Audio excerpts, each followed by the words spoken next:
All right, well, thank you everyone for joining us on this Tuesday night. My name is Kirsten, and together with my sister Lynn, we created the Anti-Racist Table.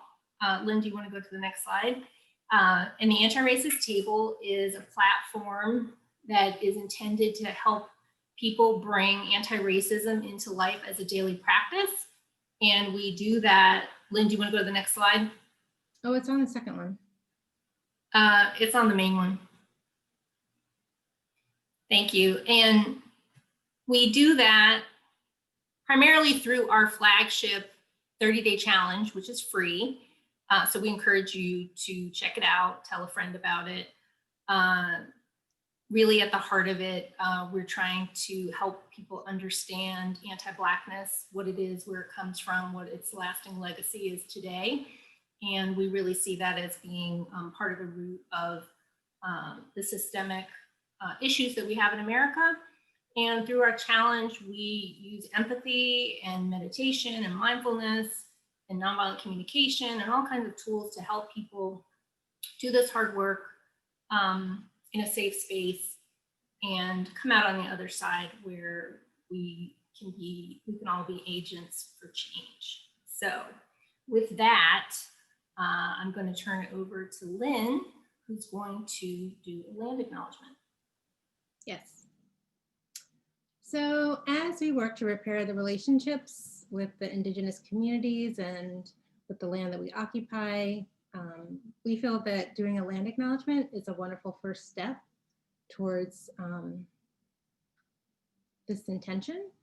And so we want to bring awareness to the land that we're occupying, and we tend to bring this acknowledgement to all of the Zoom meetings that we have. This is inspired by Ruth King, who is a Black mindfulness practitioner. So I'd like to call on my ancestors to stand with me as I acknowledge the Native custodians of this land, Washington, D.C., the Anacostan and Piscataway people, those people that are named, unnamed, known, unknown, past and present. We honor all traditions and traditional custodians of this region. We recognize their continued connection with this land, with this water, and with this community. We pay respect to the earth whose generous resources sustain us on a daily basis. And we pay respect to the enslaved African Americans that were brought to this land, who were held here, sold, and all of their descendants, and all of the people throughout the world that are in captivity. We pay respect to their spiritual labor, and we pay respect to our ancestors whose unwise relationship to race and racism we have inherited. We pay respect to our teachers and elders, past and present, and emerging, and to all of the young people who are teaching us today. We honor this gathering, everyone here, and our special guest, Joe Feldman, for taking time and energy to be with us to talk about this very important topic so that we all can be agents of change. May we recognize that we share a common aspiration to be free in heart, mind, and spirit. Ashe, here ends our land acknowledgement. Thank you. And now, sorry, I just lost my document. I'm going to introduce Joe Feldman. Joe has worked in education for over 20 years as a teacher, principal, and district administrator, and is the founder and CEO of Crescendo Education Group. You can find them at crescendogroup.org, which since 2013 has supported K-12 schools, districts, and colleges, universities nationwide to improve grading and assessment practices. He leads the Equitable Grading Project. You can find that at gradingforequity.org, and has presented at numerous education conferences, and his writings have been published in Education Week, CAPN, Education Leadership, District Administrator, and Black Press USA. His book, Grading for Equity, What It Is, Why It Matters, and How It Can Transform Schools and Classrooms, was published in 2018. Crescendo Education Group has partnered with the National Education Association as well as the American Federation of Teachers National Association for Independent Schools, and Stanford University's Challenge Success. Joe earned his BA from Stanford University and a master's degree in teaching and curriculum from the Harvard School of Education. He lives in Oakland with his wife and 2 children. And with that, we are very excited and grateful to have Joe Feldman here tonight. So welcome. Yes, welcome. Thank you. Thanks to both of you for having me. If you want to do your land acknowledgement now, you can do that. Sure, it's going to not be nearly as like eloquent and meaningful. I thought that was really wonderful, Lynn, and actually helped like center me a little bit after a crazy long day of Zoom meetings and stressed out kids. But I'm just going to add to that. I just want to acknowledge that I'm in Oakland, California, which is the seized and unceded territory of the Ohlone people. And I'm grateful that I'm able to come to you from here today and be with you all. So thank you. Wonderful, thank you, welcome. So working to bring equity to education through reimagining grading and assessment is what you're all about. I love the book that you wrote. I was looking through all the different chapters. It's so deep and just has so many wonderful ideas to push us forward to bring equity into the classroom and to schools, because it's so important. One thing that I found was so interesting in the first chapters of your book, you talk about grading as an identity and how, you know, this really was something that struck me, and I would love if you could talk a little bit more about that concept and share that with our viewers. Sure. So what a great place to start. When we do our work with schools and districts, one of the first conversations we have is we ask folks to think about a powerful experience that they've had being graded, anywhere from kindergarten to college or high school or graduate school. And it's really amazing how many people can really easily recall a very powerful experience they had getting graded. And for so many, we hear over and over that it actually changed the way they thought of themselves and what they were going to be able to do, what kind of a person they were.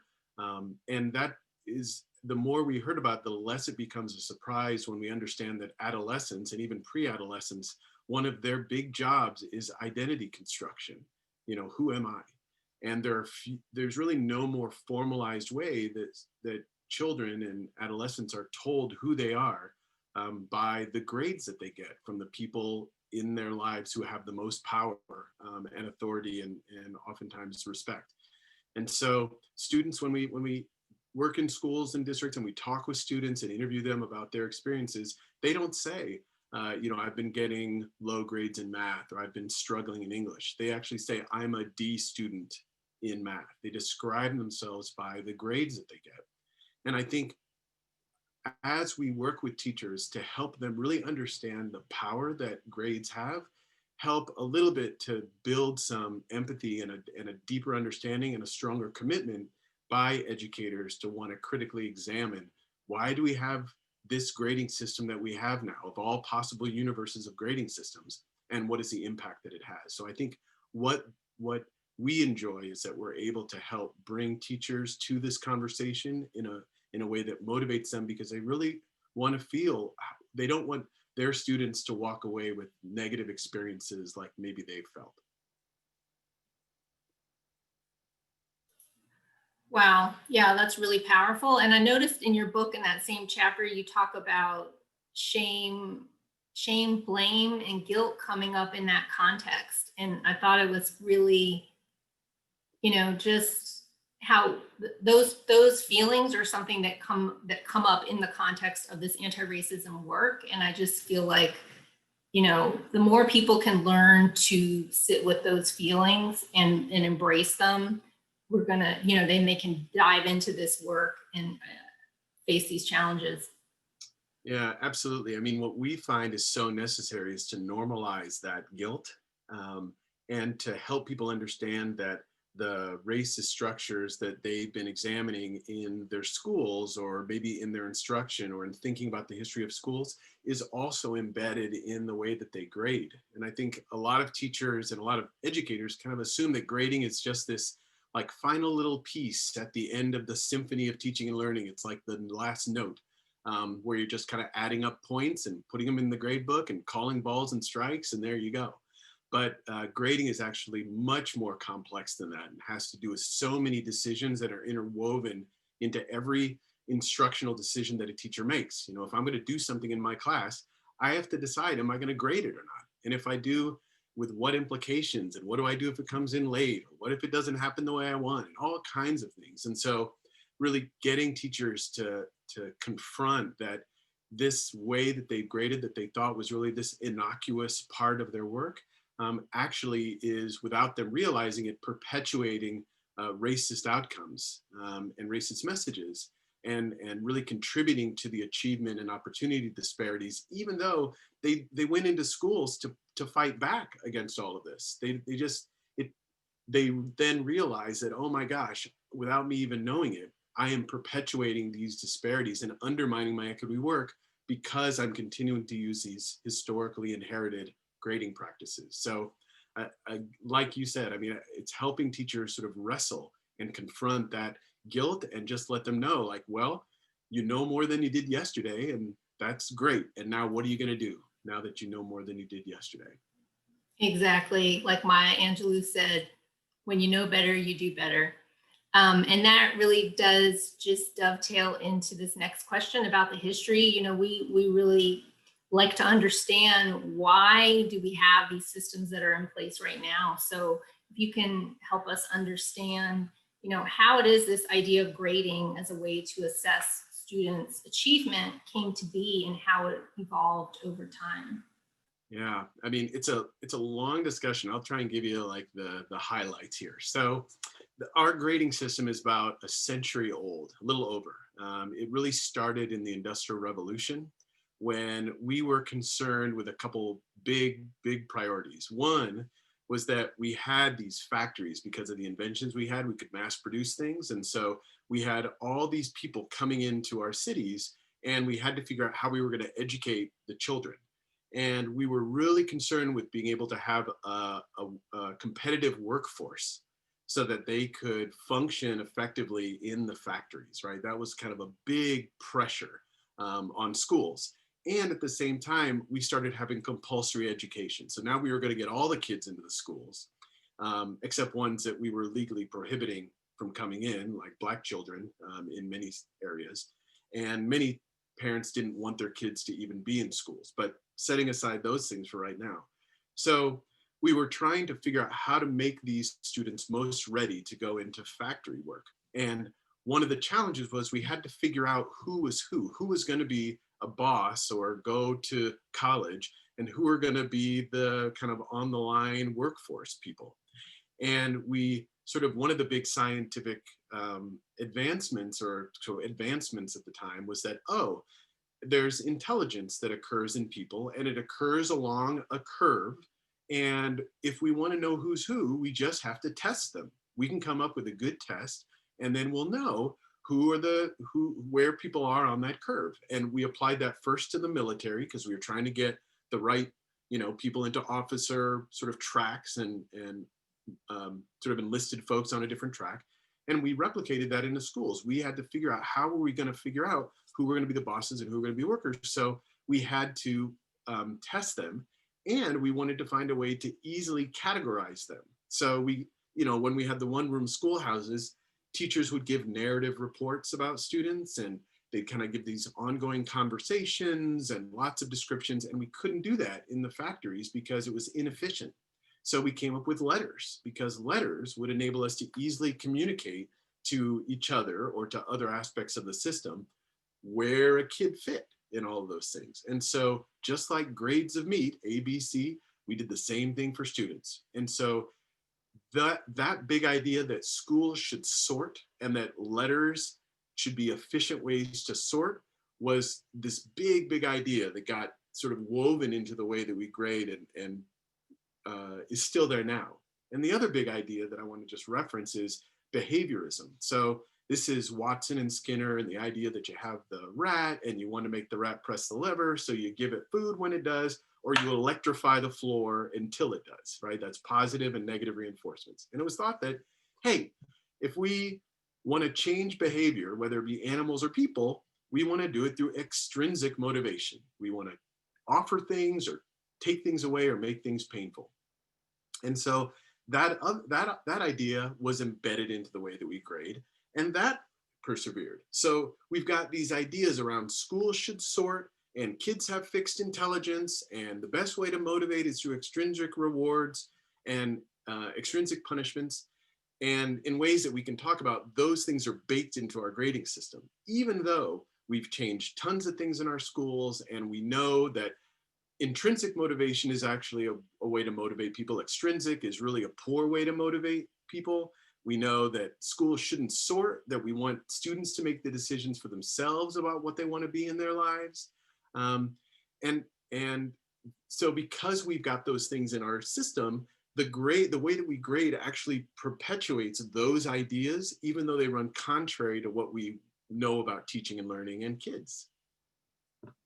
Wow, that's so powerful. And it just, shows, I just don't even know, was grading ever a good thing? I feel like these traditions of grading, how, like you said, they're kind of complicit in racism and implicit bias. I mean, can you give us some examples of exactly how we could see that today in today's classrooms, of how, that racism and implicit bias is showing up in grading and in assessments?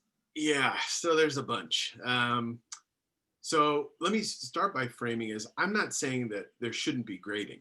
What I'm saying is that if we're going to report student performance and student achievement, because students need to know where they are and where they need to improve, and so do caregivers and so do other institutions, we just want to make it a way that's more equitable. So I'm not throwing out the whole thing. I'm just saying, let's make it better and less racist and more equitable. So I'll talk about a couple of ways. So the first I'll talk about is the implicit biases that are in a lot of traditional grading practices. So what many teachers do is they have categories in the way that they grade, right? So they're not just looking at how students do on tests or summative assessments, what we call summative assessments for those who aren't teachers. And they don't just include that, they include lots of other information. And a lot of it is behaviors like participation. That's kind of a ubiquitous category, or in the world of remote learning, a lot of people are calling it engagement, kind of giving points for engagement. And when a teacher is evaluating the behaviors of students, and that can be in like, are you turning on your Zoom camera? Or when it was participation, like, are you raising your hand and answering a question? Or are you not doing those things? Or are you coming in with like a hat on or things like that? Those are non-academic factors. And what happens when non-academic information is included in the grade is two things happen. One, it starts to warp the accuracy of the grade. So if I wrote an A-level essay, but I came in and I didn't raise my hand and answered questions, you might dock me some points. Or I came in late that day, I might lose some points. So then my grade, when it gets calculated, I wrote an A-level essay, but I came in late for a couple days. It might make it so it looks like I just did a B-level work in my English class. Whereas conversely, let's say I wrote a C-level essay, but I always came on time and I raised my hand all the time and contributed to class. So that may look like I have a B in the class. So both things can't be true. Both those students can't get the same grade for totally different performance. But that's how it starts warping the accuracy. It starts making it, it brings in the biases, because as a teacher, when I see a student and I'm evaluating their behavior, if I take off points for the student who seems to have like a negative attitude, or is dressing in a way that I don't think is appropriate, or using language styles that I don't think is appropriate, that is all interpreted through a very culturally specific lens. And when we have a primarily white teaching force, and a vast number of students, even majority in many districts, who are Black and brown, and of different income brackets potentially. The way that teachers are perceiving the students may have all kinds of biases in it. And when those behaviors are being evaluated such that it's being calculated into the grade, it starts to really infect the grade with these biases, where we see that just as let me back up, what we have been seeing is that Black and brown students were disproportionately punished in disciplinary policies because of subjective judgments around their behavior. The same thing is happening in the grading, where teachers are evaluating students' behavior in ways that disproportionately punish Black and brown kids. And so I think that's kind of a whole lot of stuff in there, but that's the ways that a lot of implicit biases creep into the grade and not only warp the accuracy, but make them really tainted with a lot of, really tainted with racism inside it. Yeah, those are really important points. I'm glad you've shared that with us. And certainly the subjectivity seems like it's ripe for that. And then people with different learning styles and abilities. It seems like that's just waiting to happen. Yeah, absolutely. And that's even independent, right? The shy student who gets punished for not raising their hand and contributing to discussions may have learned just as much as the student who's an extrovert. And in fact, the extrovert may be learning less, but is getting all these points because they're just talking more because the teacher wants more discussion. So even in ways that are independent of biases around race and income, just in learning styles, usually, again, it's the teacher's projection of like, what do I look like when I learn? Or what kind of a person am I? And I'm holding students to those same kinds of expectations, and therefore disproportionately hurting kids who don't meet those or aren't like me. Yeah, that makes me think too about during this COVID time, there hasn't been any standardized testing, which I think they were doing it so consistently that they thought, oh, we can never give this up. And now what's happened? They're not using it. So I wonder how that's affecting grading and their idea of like re-envisioning the idea of standardized testing too. Yeah, I mean, I'd like to say that many teachers are recognizing that the traditional practices just don't work now. Like if I am a teacher and I would, collect the notes every day, or I would give students 5 points for bringing their book covered, or for coming in on time. I can't really use that in the same way just because the technology doesn't allow it. So some teachers are like, oh, maybe I shouldn't be including these things anyway, because they actually don't relate to whether or not a student has learned or not.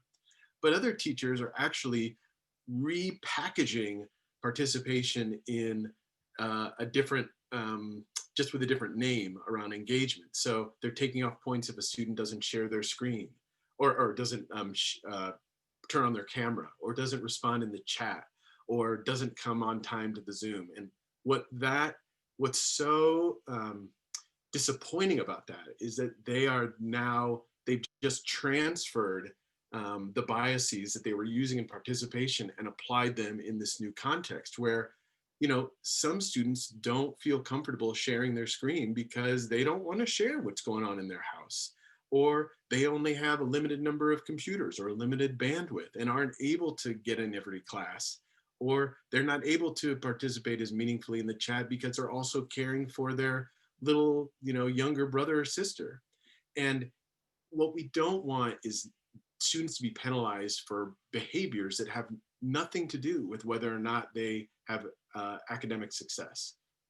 So I'm hoping that more and more teachers will kind of get the message that it's actually much easier if you're not monitoring every single thing a kid does. Oh my God, that's exhausting. But instead can focus on the learning outcomes instead. Right. Yeah, it seems like, even my daughter and my son have said, God, even, through the Zoom, they're trying to police us at home, in our own home environments. I think like trying to cultivate more of a can-do attitude and really engaging their will and, their curiosity and creativity is probably the better way to go. so that they can actually, take ownership of the learning that they're doing. Because right now, like you said, they're just kind of getting policed. And, if they're tired and they don't want to have the camera on, I feel like they should have that right and not be penalized. But yeah, we could talk about this forever. But we do want to start talking about, thinking critically, right? And how can we Yeah. interrogate these grading systems to make space for a better, reimagined way to provide equity for students in COVID and, in in-person learning?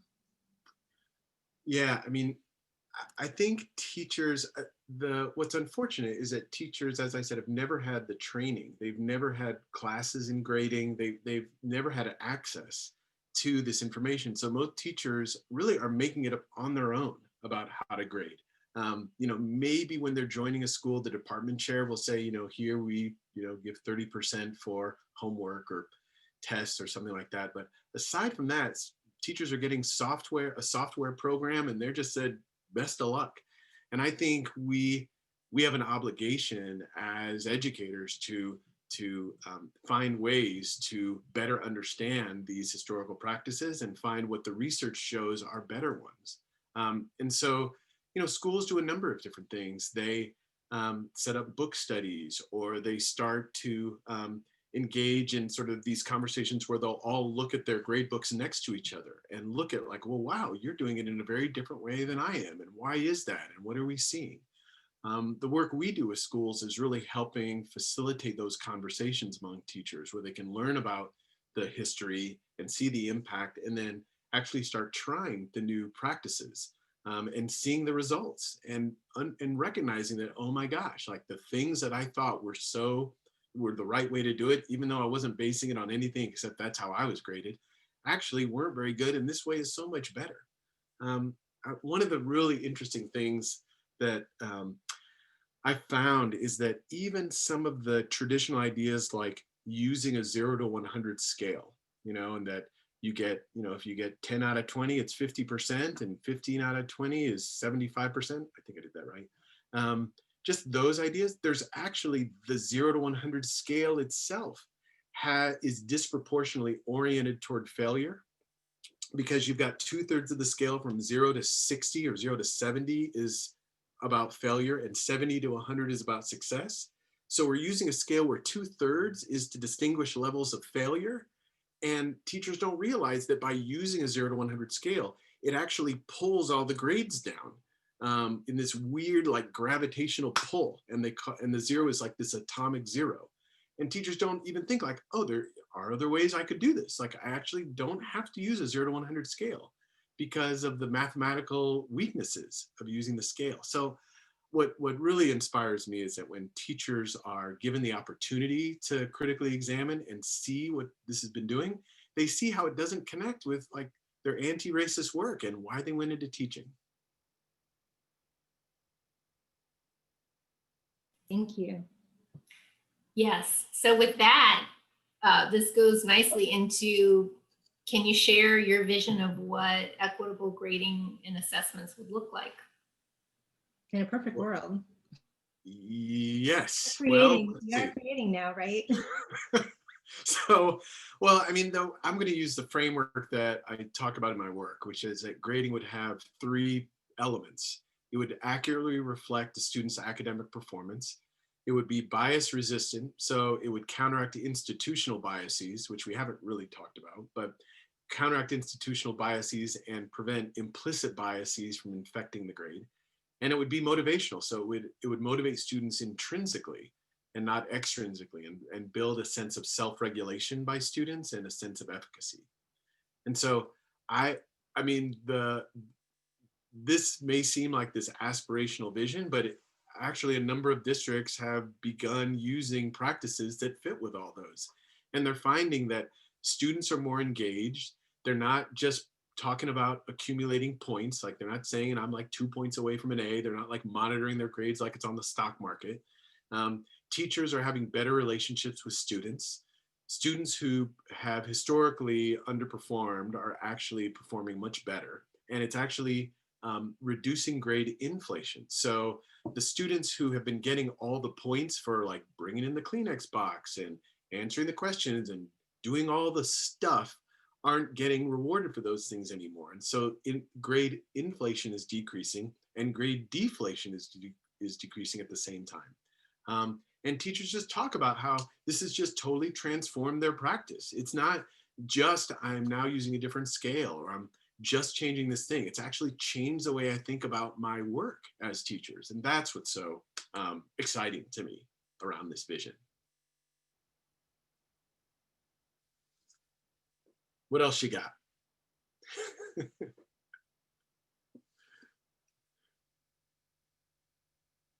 Sorry, I was on mute there. Can you outline some steps that educators and schools can take to build equity for the assessments and grading? I know we want to just like get, everyone should get your book anyway, and then just kind of, have a one-on-one with you for their school. But if you can just give us a few tips that people can take away and start doing this now, so that they feel like they can start making change right away. Yeah. So I'm going to sort of say why I'm not going to answer the question, and then I'll try and answer it. Okay. So I'm very reluctant to frame this as a technical solution, like just do this, just do that, and all your problems will be solved. Because I think that there's a lot of writings by folks who say to teachers, just do this, like here's your toolkit. And I think that really ultimately weakens teachers' capacities, because they think that the answer is just like do this technique and that'll solve your problem. And I think in some ways it almost risks deprofessionalizing the complexity and professionalism of teaching, which is based on both theory and practice together. It's not just a bunch of things you do. So I know the temptation to say, well, like, tell me what to do and I'll do it. And the way we work with schools is around building, as I say, building teachers' understanding and opportunities to try the practices out. So what I'll tell you are some of the practices that we encourage teachers to try based on what we want grading to be. So for example, we wouldn't include behavior in the grade. So if a student is late, if they turn in something late, if they're not on time to class, things like that, if they don't raise their hand, all those things are not included in the grade, so that the grade only represents a student's academic performance. Now, all those other things may be really important. Like we want to teach kids that they need to be on time to things. We want to teach them the meaning of deadlines, all that stuff. So we can think about other ways to give feedback and ways for students to understand natural consequences of doing those things without it being included in the grade. For example, if you hand in something late, I won't subtract from your grade, because if you needed more time, like I get that. Some students need more time to learn, and all I care about is have you learned what I expect. It's not a race. However, what was it that made you turn this in late? Was it time management? Like what was happening, and how can we engage in a reflective conversation with the student to help them understand, how do I manage my time better? How do I manage when I have multiple things that are due on the same day? Like that is where that gets taken care of, not by docking points in the grade. Plus, it relies on extrinsic motivation. I'm going to electrify the floor because you did something late, essentially. And we know that doesn't work. So that's one sort of set of strategies. Another is to think about things like not including extra credit, right? Extra credit oftentimes is based on students kind of going above and beyond or doing something that fills in an earlier hole that they missed, right? Like go see a movie, write a separate essay about this movie and compare it to the book, right? In all those cases, students who have more resources are going to be better able to take advantage of the extra credit than those who don't, whether it means getting to the movie theater. Remember those days when we went to the movie theater? Or having access to the subscription service, or having the support to be able to write the essay, or all that kind of stuff. And if the work is important enough, have students do the work. You don't want to just make students feel like, oh, I lost 10 points here, so I'll try and get 10 points here. And the points are just fungible. So those are two ideas. The others sort of fit into the mathematics, like thinking about a different scale than the 0 to 100, and a number of other things. But those are a couple of. I wonder also, have you thought about just the idea of teachers kind of doing a reflection of themselves based on the grades that their students are getting, to see if there's something that they need to do to actually improve their teaching? Yeah, I mean, I think every teacher does that to some extent. I think many times they're left with either the possibility that they've messed up or the students are just not doing what they need to do. I think sometimes teachers just find that there's nowhere they can go except to see two bad options. One is that, you know, they just say, oh, I was a bad teacher, or my students are bad students. And I think there's not enough support that teachers get to really to disentangle what caused students to get the kinds of grades they got. I mean, another part of work that we do is a audit of grade books, where it's not like, you know, we put on our spectacles and like ding people, but we just kind of look and like, what are teachers doing? And many teachers find that they are doing things inadvertently that are lowering grades lower than what they would want to have happen, but they just don't know how it happens that those things happen, and wish they could give grades that the software doesn't give them. I mean, one of the interesting things, I think a lot of teachers just kind of seed there or hide behind the grade book and like, well, it's the numbers, like, I don't know what to do. And we really try and empower teachers to recognize that the grades are theirs, not the software's, and that they can take greater ownership in understanding what their software is doing, and then finding ways to not have their software do the things that they disagree with professionally. So yeah, I kind of went off on a little tangent there, but yeah, I'm with you. Makes sense. Yeah. And that brings us to parents. You know, what advice do you have for parents in terms of advocating, you know, on behalf of the students, and what they can do to hold the school and the teachers accountable to, you know, create equity in the grading and the assessments? Yeah, I mean, I might sort of give a friendly amendment to the question, which is, I'm not sure like the stance of accountability is the right way to sort of help move the conversation along. I mean, I think that I think it's helpful when caregivers, and I've done sort of presentations with like PTAs and folks like that. And what I tell them is, when you're getting grades for your child, or you're having the caregiver teacher conference, one valuable thing to ask is to say, well, if my student's behavior wasn't included in the grade, what grade would they have, right? If they weren't taken off points for being late or handing in something ahead or late or not raising their hand, against the content of the course, what grade would they have? Just curious.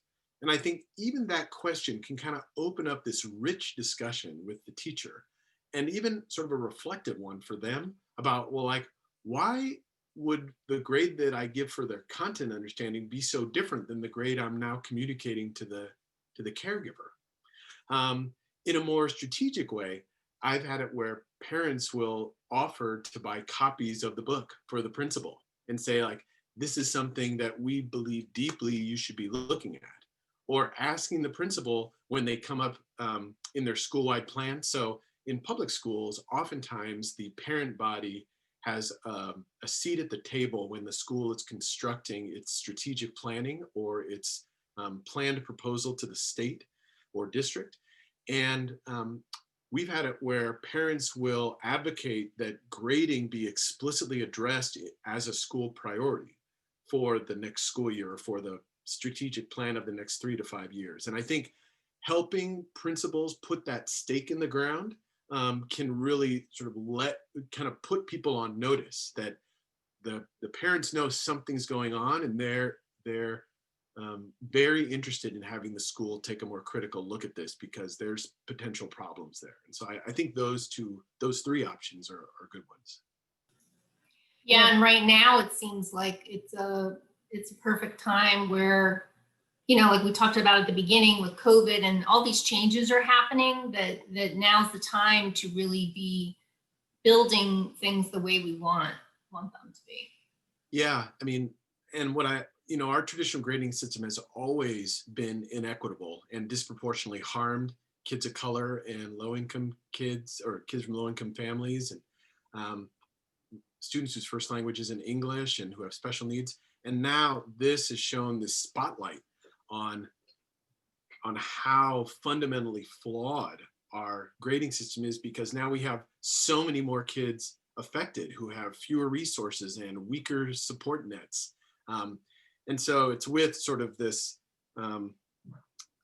mixed feeling that I have, that now, because we've got a lot of middle class kids affected and a lot more white kids affected, now people are like, oh my gosh, our grading system, what are we going to do? So at least I think it's sort of raising people's awareness of how flawed the system is now, and really giving people an impetus to examine it and make it better. Well, we have some really great questions in the chat. So I'd love to spend the last 15 minutes just kind of going through some of them, if that's okay with you, Joe. Sure. Okay. Kirsten, do you want to pull up the questions? I think there's some. Sure. So I'm looking at in the Q&A, and I see, what is the best way to encourage reluctant peers to read your book or join a book study? I'm working on starting one after break. That's from Maria. Thank you for doing that, Maria. Yeah, thank you. So it's funny, every time we talk with teachers at the end of this work, when they start doing this, they say that the most difficult part has been their colleagues, who are just very skeptical or reluctant. And I think that the more we can normalize that reluctance. I mean, grading is, I write about this, grading is one of the last islands of autonomy that teachers have, with so many mandates placed on them. This is like their sacred ground. And, they can bring their full professionalism and no administrator can override it. And so like they are protecting that space. And I think to, whether it's maybe just sharing an article to like start like, oh, this was interesting, I thought you might be interested. That's just, it'll take them 10 minutes to read, like just baby steps, no threatening, no big investment of time, can help.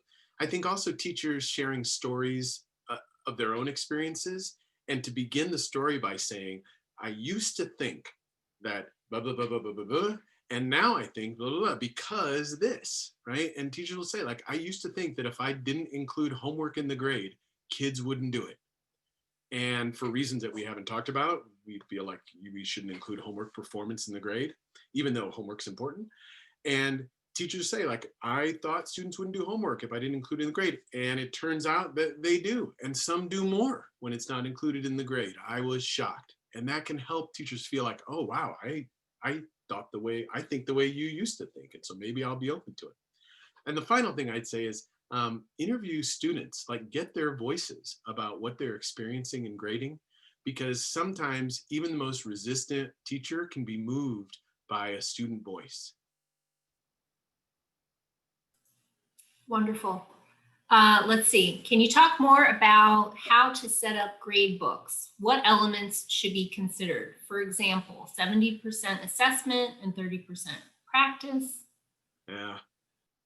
All right, here we go. You asked, I don't know who that is. Somebody, so here we go. So we believe that 100% of the grade should be based on summative assessment, right? What do students know at the end of their learning? And 0% on formative assessments. What is the practice? Okay, so that sounds very radical. And people are like, well, oh my God, you're talking about give big tests at the end and all that. No, I'm not talking about that. I'm talking about having the grade represent what students know at the end of their learning, not while they're learning. So it's a very common concept for kids in all other aspects of their life, right? When they're out there practicing their free throws in the backyard or at the local park, nobody is out there checking to see how many points they got and then adding a percentage of that to the score they do in the game, right? Students know that the more I practice, for no audience except maybe feedback, the better I'm going to do when I have to demonstrate that I can do it when I'm in that game. And kids know that in other aspects of life, right? They practice taking the driver's test. Students who do arts, fine arts, are doing sketches before they do the final painting. In performing arts, they're rehearsing in front of the mirror for no audience, nothing, so that when they get in front and have to perform, they are able to do the job. And that's, I think, something we can help students connect to their academic pursuits. When we do homework, the homework is for you. It's not for me, the teacher. So here's the homework. I give you the answers, right? It's for you to practice, and you're gonna come in the next day. I'm expecting you to do it. You're gonna come in and we're gonna talk about it, and I'm gonna look at where you had trouble, and you don't need to copy each other's anymore because it's not included in the grade anyway. And all of that is gonna pay off when we do our summative assessment. And if you don't do well on that test, then I'm gonna offer retakes because you can keep learning. Why would I stop you from learning? We'll do retakes, and then I'll replace the earlier grade. And that is a huge paradigm shift for teachers as well as students. But once you kind of work your way through it, it is just beautiful at the end of the day, because you don't have to police homework anymore. You always know that the homework students do is theirs and wasn't copied. Kids are so much less stressed, actually. And people say, well, they'll get all stressed because now they're going to have to take a single test. Maybe, but then you say, like, you know what, if you don't do on that test, I'll help you do a retake. You'll get to do a retake. And students are like, whew. And then students do better on the initial exam because they're less stressed and they don't need the retake. I mean, it's really just amazing that all this stuff actually happens. And I know you believe that if you make it for 0%, students won't do homework, but it's then being much more transparent and explicit about why we have the homework. And even having students look, like we took a quiz, and where was every quiz question on a homework assignment? You see, if you do the homework, you'll do better on the quiz. And it just opens up this great conversation with students about what learning requires and how to know if you're ready for a test. I mean, so that's the big thing with designing a grade book. The other thing I'll just say is that a lot of this work is similar to standards-based grading. It's not exact, but it's similar, where students are just graded on their on where they are relative to mastery of the content of the course. Mm-hmm. So you're sort of keeping track, not like test 1, test 2, but Pythagorean theorem, where kids on their level of understanding, and quadratic formula, and so. And I'm not a math teacher, so I don't even know if those are both taught in the same unit or the same grade, but whatever, there you go. Well, that's so beautiful, Joe. And I think that, just your description of this new, approach to learning and to assessment just makes me think of, like, you're actually trying to fill the cup of success as opposed to like filling the cup of failure, which in the past, that 0 to 100 scale is like that filling the cup to failure. And now you're really trying to make it so that they are really just, wanting to learn, and that it's not about success or failure. It's about them growing and learning. And and I mean, I'm sorry. Yeah, I was just so excited when you said that, because it's all, I mean, a big part of this is giving students hope. Mm-hmm. That in traditional grading, if you don't do well for the first 3 weeks of the year, of the term, you're done.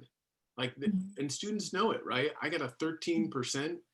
And we're a third of the way through the semester. Like, I know that it's almost mathematically impossible for me to salvage this. And so of course students are gonna be like, forget it. I'd rather, voluntarily fail than to try and fail. And when you are including only the more recent performance of students and how they do at the end of their learning, you are telling students, if you make mistakes, that's okay. Like, you can always do better in this class. And I hope you learn from every mistake you make, and you're not going to be punished for those mistakes. And really, like, students will explicitly say, like, I feel more hope and I am more like motivated to do this. And you can award or subtract points all you want, but it's got nothing on hope. No, it's beautiful. I can feel it. Yeah, even just in describing it, I could see it would totally change the way that the classroom ran and how the children felt about themselves and about the community that you're building in the classroom as well. Mm-hmm. Now's the time to discard what doesn't work and not just look like we've been doing this, so this is the way we have to do it. This is, we have to create the world we want. So I'm going to go to one more question. Are there model schools who've heavy lifted and are showing significant growth due to this mindset and practice change? Yeah, I mean, so there are lots of classrooms all over the place, and there are some schools and there are some districts. We've had the fortune of working with some of them directly and some we don't even know about. But for people who are looking for models, you can reach out to me. I don't know that I want to like call out particular ones, but like you're in DC and you mentioned Georgetown Day School, like they're an independent school that's done a lot of great work with this, the middle school in particular. There's a school district in Northern California for folks on the West Coast called Placer Union High School District. There's folks we've worked with in the Midwest that have done, I mean, it can happen. It is happening. And I think that's really also empowering to individuals who are hearing this, who are like, in my school, we don't even talk about this. I mean, there is a whole community out there who is doing this work. We have a Facebook group. There's lots of other ways to network with folks who are doing the work so it doesn't feel quite so isolating. Great. Lynch, do we have time? Maybe we can We squeeze have one more in. more questions. How? Sure. Huh? Even if we can't get to all the questions, maybe Okay. it's possible for us to write the questions and then have you answer them, and then we can send it to all of the participants so they have. You're asking We me. can try. Everybody, I know. Yeah, She's come so on. mean. She's terrible. I know. We How have can you, schools- you're like a gem, how- so we how- get as much as we can so that we can. All right, let's do this Oh, last I one. had a question. How can schools support equitably grading in traditionally weighted courses such as honors, AP, CTE? Is it recommended to move more to a rubric system of evaluation course performance? So you can do all these things regardless of whether you're teaching a remedial class or special ed inclusion class, or you're doing honors and AP. Like all these things still work, and they also work, frankly, whether we're in a pandemic or not. So it's not like there's pandemic grading and non-pandemic grading, or like, oh, this only works for regular classes and doesn't work for honors. Like all these things still apply. And your reference of rubrics is something we talk a lot about, because that goes also to the transparency and explicitness. Just like we're explicit and transparent about what the homework is for and its purpose, to build meaning into that, we do this, we encourage the same thing and recommend the same thing for the curriculum itself. So if I'm teaching, how to do the Pythagorean theorem, I actually, as a teacher, I say, this is what A-level demonstration of the Pythagorean theorem understanding looks like. Here's B level, here's C level, D level. So now the target is there. Like whenever you can show B level, you'll have a B in understanding Pythagorean theorem, and same for the A. And that creates an incredible dynamic where now it's not the teacher who has all the power, and this, whoever asked this, because this is what happens with rubrics. It's not the teacher has the power and I choose as the teacher to like dole out points as I see fit, so everybody's just trying to please me. But it democratizes power, because now the target is right there. It's the rubric or it's the proficiency scale, and the student and the teacher are on the same side. Like we're both trying to hit the target. And a grading researcher by the name of Thomas Guskey talks about how a student can hit any target that is fixed and doesn't move. And I think that's what we want to make our grades be about, is that here's what you have to know and be able to do, and here are the different levels of demonstration of it. And wherever you are is the grade you're going to get. There's no secret. I don't have any special authority or power on this. We're working together to hit that target. Wonderful. Is there anything that you really want to say or cover that we didn't cover? Any important last points? I would just piggyback on what you were talking about. I think, Kirsten, you said, and it's a quote from Professor Bettina Love out of Georgia, who talks about how education isn't going to save us. We have to save education. And I think we can't just look to kind of like, how can we work within this? How can we make this system better? Like, let's just be better at our jobs.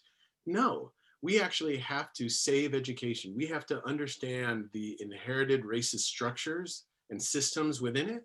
And grading is one of the most foundational elements of that system. and actually reimagine and dismantle what's there and rebuild something better to save education. I think that is what's going to put us in much better stead, and align the way that we grade with the rest of our passionate endeavors around equitable teaching and learning. Perfect. We have one final question, which is, what are you doing to bring anti-racism to your life daily? I'm probably going to say you're doing it. I know you're doing it with this book. We all know you're doing it with this and the work you're doing. But, you know, just throw the people a bone. Well, wait, I say something related to the work? I mean, whatever, anything you want. Your own family. I keep emphasizing to my children that whatever they do is good enough. Whatever they do in school, however they're managing through all these, you know, a series of Zoom meetings and technology and frustration, whatever is happening, however they're doing is good enough. And they are doing just fine. And I think we need to bring as much sort of humanity to the teaching and learning or the learning that students are experiencing as possible. So that is what I'm doing to try and be more anti-racist. Thank you. All right. Well, thank you so much. This has been wonderful and informative. Lynn, can you go to the next slide? I think but we're going to circulate something, a recording, and we'll include the links to Joe's website and his book also. And you can check us out at the antiracist.table.com. You can see our coming events soon, and we would love to see you all again. So have a great week and a safe and happy holiday season. Yeah, Thank you. For joining us. Thank you. Thank you.